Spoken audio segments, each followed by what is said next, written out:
평생을 살아왔지만 여전히 풀리지 않는 고민들. 하얀 손수건의 고민 상담소 이 나이에 이런 고민. 오늘의 사연입니다. 이 나이에까지 참는 게 맞을까요?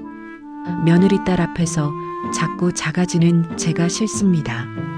73년을 살았는데 왜 아직도 눈치를 봐야 할까요? 내 집에서, 내 딸 앞에서 왜 할 말을 못하고 있을까요? 안녕하세요. 저는 올해 73세 최영이라고 합니다. 오늘 이 사연을 쓰는 건 더 이상 참기가 힘들어서입니다. 아니, 정확히는 참는 내가 너무 싫어서입니다. 저는 평생을 참고 살았습니다. 시집와서 50년. 시어머니 눈치 보고 시누이들 눈치 보고 남편 눈치 보며 살았죠. 며느리는 이래야 해, 아내는 이래야 해.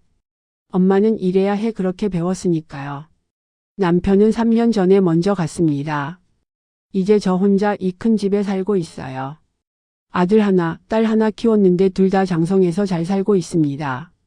아들은 결혼해서 차로 20분 거리에 살고 딸은 미혼인데 저랑 같이 삽니다. 언뜻 보면 평범하고 행복한 노년 아닌가요? 그런데 왜 저는 이렇게 답답할까요? 일주일 전 아들네 집에 갔습니다. 손주들 얼굴 보고 싶어서요. 어머님 오셨어요? 며느리가 현관에서 저를 맞이했습니다. 웃는 얼굴이었지만 뭔가 어색했어요. 그래, 애들은? 학원 갔어요. 6시쯤 와요. 아, 그래, 그럼 내가 좀 기다릴게. 며느리 얼굴에 순간 미묘한 표정이 스쳤습니다. 어머님 6시면 2시간이나 남았는데 차라리 저녁 때 오시는 게 어떠세요? 아, 내가 미리 말했어야 했구나.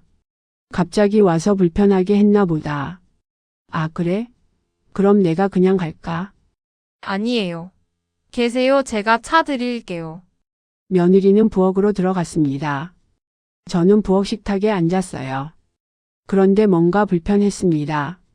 제 아들이 사는 집인데 제 손주들이 있는 집인데 왜 저는 마치 남의 집에 온 것처럼 조심스러울까요? 며느리가 차를 가져왔습니다. 어머님 요즘 건강은 괜찮으세요? 응, 괜찮아.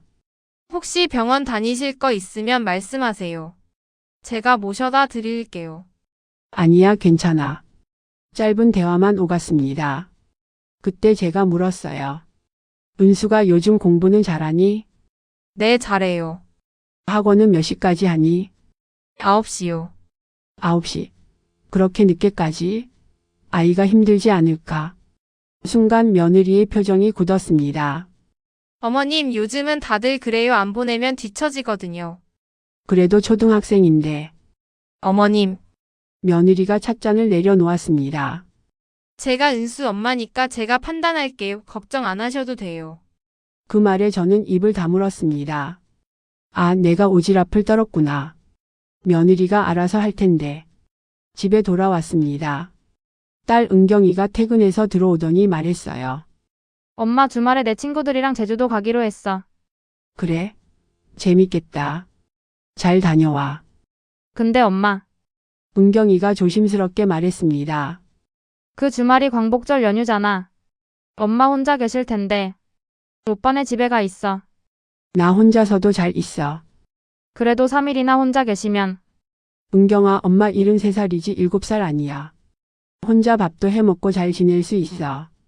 근데 만약에 넘어지시거나 하면 어떡해요? 넘어지긴 왜 넘어져. 엄마, 은경이가 짜증 섞인 목소리로 말했습니다. 그냥 오빠네가 있으세요. 제발 걱정 끼치지 말고. 그 순간 제 가슴이 철렁했습니다. 걱정 끼치지 말고. 저는 걱정거리인가요? 그날 밤 잠이 안 왔습니다. 곰곰이 생각해 봤어요. 며느리 앞에서도 눈치를 봅니다. 손주 이야기 하나 꺼내도 제가 알아서 할게요. 딸 앞에서도 말을 못합니다. 혼자 3일 있겠다는데 걱정 끼치지 말라고 하네요. 심지어 제 집에서 제가 50년 살아온 이 집에서도. 엄마, 그건 그렇게 하는 게 아니에요. 엄마, 요즘은 그렇게 안 해요. 엄마, 제가 할게요. 딸이 저한테 하는 말들입니다. 요리할 때도, 청소할 때도, 빨래할 때도 뭘 하려고 하면 엄마는 쉬세요라고 합니다. 듣기엔 좋은 말이죠. 효심 있는 딸이죠. 그런데 왜 저는 이렇게 서운할까요? 이번 주 일요일이었습니다. 아들네 가족이 저희 집에 왔어요.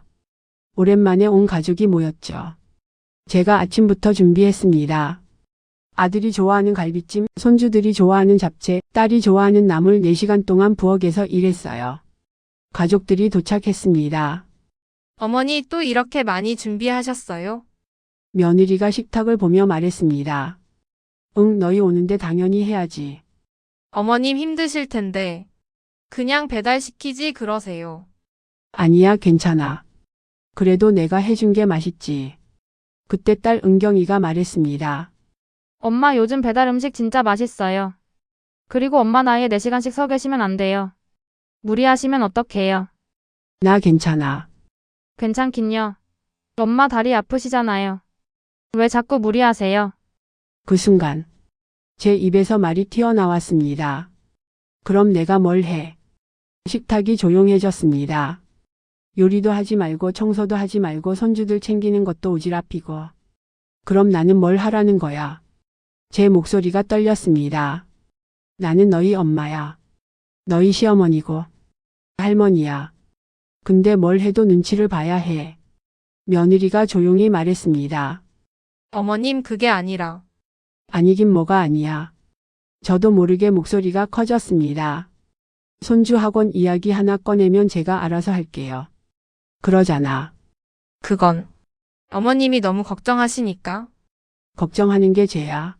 할머니가 손주 걱정하는 게 이상해. 아들이 끼어들었습니다. 엄마 진정하세요. 나 안 진정해. 저는 딸을 쳐다봤습니다. 은경이 너도. 엄마, 엄마가 3일 혼자 있겠다는데 걱정 끼치지 말라고 했잖아. 엄마가 그렇게 걱정거리야? 그게 아니라 혹시 다치실까봐. 나 73살이야. 73살. 7살 아니라고. 제 목소리가 떨렸습니다. 73년을 살았는데 밥도 못하고 청소도 못하고 혼자 3일도 못 있을 것 같아. 저는 의자에 주저앉았습니다. 엄마, 딸이 다가왔지만 저는 손을 저었습니다. 너희들은 몰라. 제 눈에서 눈물이 흘렀습니다. 나는 평생을 참고 살았어. 시집 와서는 시어머니 눈치 보고 시누이들 눈치 보고 남편 눈치 보면서 50년 살았지. 이제 남편도 갔고 시어머니도 다 돌아가셨어. 이제는 좀 편하게 살 줄 알았어. 제 목소리가 떨렸습니다. 근데 이제는 너희들 눈치를 봐. 며느리 눈치, 딸 눈치, 아들 눈치. 내가 뭘 해도 엄마는 쉬세요. 어머님은 괜찮으세요. 걱정 끼치지 마세요. 그럼 나는 뭐야? 아들이 조심스럽게 물었습니다. 그럼 엄마는 뭘 하고 싶으세요? 저는 한참을 생각했습니다. 나도 잘 모르겠어. 그냥 너무 작아진 것 같아서 싫어. 손주들 학원 이야기 하나 꺼내도 눈치 보고 요리 하나 하려고 해도 말리고 내 의견 하나 말하려고 해도 요즘은 그렇게 안 해요라고 하고. 나는 그냥 투명 인간 같아. 그때 며느리가 입을 열었습니다. 어머님, 며느리의 목소리도 떨리고 있었습니다. 저도 사실 힘들었어요. 응? 어머님이 뭐라고 하실 때마다 제가 엄마 노릇을 못하는 것 같아서. 며느리의 눈에도 눈물이 고였습니다. 은수 학원 이야기 하실 때 저도 고민 많이 해서 보낸 건데 어머님이 아이가 힘들겠다고 하시니까 제가 나쁜 엄마가 된 것 같았어요. 저는 말문이 막혔습니다. 딸 은경이도 말했습니다. 엄마. 저도 그래요. 엄마가 혼자 계실 때 만약에 넘어지시거나 다치시면 그게 제일 무서워요. 그래서 자꾸 오빠네가 계시라고 한 거예요. 걱정거리라서가 아니라 너무 걱정돼서. 그날 밤 가족들이 다 돌아가고 저는 혼자 거실에 앉아 있었습니다. 며느리 말, 딸 말. 생각해보니 저도 똑같았습니다. 시어머니가 뭐라고 하시면 제가 며느리 노릇을 못하나 싶었고 친정엄마가 뭐라고 하시면 제가 딸 노릇을 못하나 싶었죠. 그래서 저도 시어머니 말씀 하나하나에 예민했고 친정엄마 눈치를 봤습니다. 그런데 저는 지금 며느리한테 딸한테 똑같은 걸 하고 있었던 거예요. 하지만 그래도 여전히 서운합니다. 제가 잘못 생각한 건 알겠어요. 며느리도 딸도 다 나름의 이유가 있었다는 것도. 근데 왜 저는 아직도 뭔가 할 말을 하려고 하면 목구멍까지 올라왔다가 다시 삼키게 될까요? 왜 저는 아직도 며느리 앞에서 딸 앞에서 자꾸 작아지게 될까요? 어른답게 참아라. 나이 들었으면 성숙하게 행동해라. 그 말들이 저를 누릅니다. 어제 또 며느리한테 연락이 왔습니다. 어머님, 이번 주말에 저희 집 오시겠어요? 저는 대답을 못했어요. 가고 싶긴 한데 또 눈치를 볼 것 같아서. 손주들 얼굴은 보고 싶은데 뭔가 말을 하면 또 제가 알아서 할게요 라는 말을 들을 것 같아서. 딸도 저한테 물었어요. 엄마, 이번 주말에 우리 외식할까요? 가고 싶어요. 딸이랑 맛있는 거 먹고 싶어요. 근데 또 제가 뭘 시키려고 하면 엄마, 그거는 나이 드신 분들한테 안 좋아요 라고 할 것 같아요. 저는 73년을 살았는데 왜 아직도 참아야 할까요? 어른답게 행동하라는데 어른답다는 게 뭔가요? 제 의견도 못 말하고 제 감정도 못 드러내고 그게 어른인가요? 며느리 앞에서도 딸 앞에서도 작아지는 제가 너무 싫은데 이게 제 잘못인가요? 아니면 이 나이에는 이렇게 사는 게 맞는 건가요? 오늘도 휴대폰을 봅니다. 며느리한테서 온 카톡. 어머님, 은수가 할머니 보고 싶대요. 이번 주말에 오세요. 딸한테서 온 카톡. 엄마, 오늘 저녁에 치킨 사갈까요? 엄마 좋아하시는 거. 보고 싶어요. 같이 있고 싶어요. 근데 또 작아질 것 같아요. 또 눈치 볼 것 같아요. 또 할 말을 못할 것 같아요. 그리고 그런 제 자신이 너무 싫어요. 저 어떻게 해야 할까요? 어떻게 하면 작아지지 않을 수 있을까요? 어떻게 하면 제 의견을 당당하게 말할 수 있을까요? 아니면 그냥 계속 참고 사는 게 맞을까요? 이 사연을 보시는 여러분의 조언이 필요합니다. 여러분이라면 어떻게 하시겠어요? 댓글로 여러분의 이야기를 들려주세요.